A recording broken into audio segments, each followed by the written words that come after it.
حضرت معاذ بن جبل رضی اللہ تعالیٰ عنہ حدیث کے راوی فرماتے ہیں رسول اللہ صلی اللہ علیہ وسلم نے ارشاد فرمایا جس نے 5 راتوں کو زندہ کیا، زندہ کرنے سے مراد اس میں عبادت کی، جاگا ہے اس میں عبادت کی ہے، ریاضت کی ہے، جس نے 5 راتوں کو زندہ کیا اس کے لیے جنت واجب کر دی گئی۔ 5 راتیں کون کون سی ہیں؟ نمبر 1 ماہ ذی الحجہ کی 8ویں رات، 9ویں رات اور 10ویں رات۔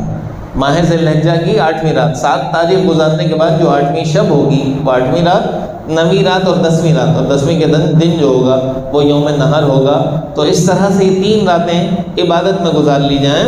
اور پھر ارشاد فرمائیں نمبر 4 عید الفطر کی رات، جس کو ہم چاند رات کہتے ہیں، چاند رات کہتے ہیں رمضان المبارک کے بعد چاند رات جو آئے گی، عید الفطر کی رات۔ اور اسی طرح نصف شعبان المعظم جو 15ویں شب ہوتی ہے شعبان کی، یہ وہ راتیں ہیں جس میں اگر جا کر عبادت کر لی جائے تو اللہ رب العزت بندے کی بخشش اور مغفرت فرما دیتا ہے اور اس پر جنت کا وجوب فرما دیتا ہے، واجب ہو جاتی ہے جنت۔